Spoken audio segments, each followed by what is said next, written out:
नमस्ते दोस्तों, मैं डॉक्टर शेखर पुरी, समर्पण गैस्ट्रो लिवर क्लिनिक तुलसीपुर महमूदगंज से गैस्ट्रोएंटरोलॉजिस्ट। आज हम लोग बात करेंगे सीलियक डिजीज के बारे में, जिसको आमतौर पे हम लोग ग्लूटेन एलर्जी या गेहूं से एलर्जी भी जानते हैं। दोस्तों, जनरली सीलियक डिजीज की जो मरीज है, ज्यादातर केस तो हमारे पास बचपन पे ही आ जाते हैं, जब बच्चे छोटे होते हैं और उनका अन्नप्राशन होता है। ऐसे व्यक्ति को गेहूं या गेहूं की बनी हुई चीजें खाने से अक्सर पेट में दर्द होना, ऐंठन होना, मरोड़ होना या फिर बच्चों की ग्रोथ ना होना, और एडल्ट्स के केस में, बड़े लोग के केस में खून की कमी होना, आयरन की कमी होना, मेल न्यूट्रिशन होना, माल अब्जॉर्प्शन होना, कि जब वो खाना खा रहे हैं वो पचता नहीं है।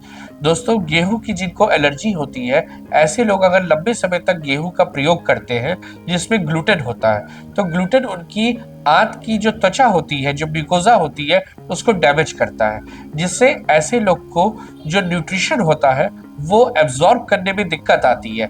ऐसे व्यक्ति का पाचन तो सही है, उसको डाइजेशन हो रहा है, बट वो खाना एब्जॉर्ब नहीं कर पाता है। दोस्तों, सीलियक डिजीज को पता लगाने के कुछ एक टेस्ट होते हैं।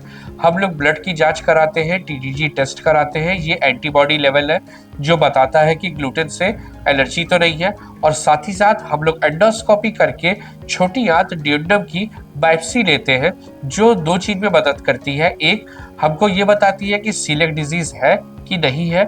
सेकंड, उसकी ग्रेडिंग बताती है कि किस ग्रेड का सीलियक डिजीज है। दोस्तों, सीलियक डिजीज की कोई दवाई नहीं आती है, इसका कोई इलाज नहीं है। सीलियक डिजीज का सबसे प्रमुख इलाज होता है ग्लूटेन फ्री डाइट, यानी आपको गेहूं और गेहूं की बनी हुई चीजों से जीवन भर के लिए परहेज करना है।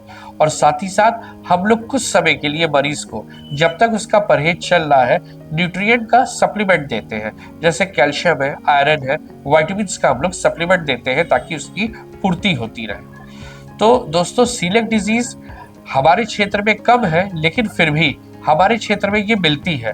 तो अगर आपको अनावश्यक पेट में दर्द हो रहा है, या बच्चे की आपकी ग्रोथ नहीं हो रही है, या फिर एडल्ट्स लोगों में अनावश्यक खून की कमी आ रही है, तो ऐसे लोग को आपको डॉक्टर से मिलके सीलियक डिजीज के बारे में भी जरूर से जानकारी लेनी चाहिए।